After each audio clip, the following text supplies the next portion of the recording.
ലോകമെമ്പാടുമുള്ള വാഹനപ്രേമികളുടെ ഇഷ്ട കാർ ബ്രാൻഡുകളിൽ ഒന്നാണ് സിട്രോൺ. 1919 ഫ്രാൻസിൽ ജന്മമെടുത്ത ഈ ബ്രാൻഡ് പക്ഷേ ഇന്ത്യയിലെത്തിയത് 2021 മാത്രമാണ്. എന്നാൽ ഈ 4 വർഷങ്ങൾ കൊണ്ട് തന്നെ ഇന്ത്യയിലെ കാർ പ്രേമികൾക്കിടയിൽ സിട്രോൺ തങ്ങൾക്കായി ഒരു ഇടം കണ്ടെത്തി.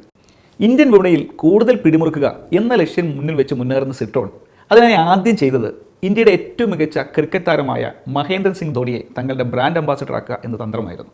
വെറും ഒരു ബ്രാൻഡ് അംബാസഡർ മാത്രമായിട്ടല്ല സിട്രോൺ ധോണിയെ കളത്തിറക്കിയത്.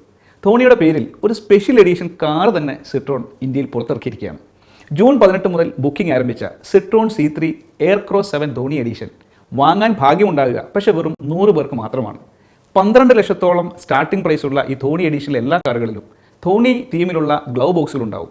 എന്നാൽ ഈ 100 സ്പെഷ്യൽ ഗ്ലൗ ബോക്സുകളിൽ ഒരെണ്ണത്തിൽ ധോണിയുടെ കയ്യൊപ്പോട് കൂടിയ ഗ്ലൗസുകളും ഒരു ഭാഗ്യശാലിക്ക് ലഭിക്കും. ഇന്ത്യയിൽ ആദ്യമായിട്ടാണ് ഒരു കായിക താരത്തിൻ്റെ പേരിൽ ഒരു കാറിൻ്റെ സ്പെഷ്യൽ എഡിഷൻ പുറത്തിറക്കുന്നത്, അതും ഒരു വിദേശ ബ്രാൻഡിൽ നിന്ന്.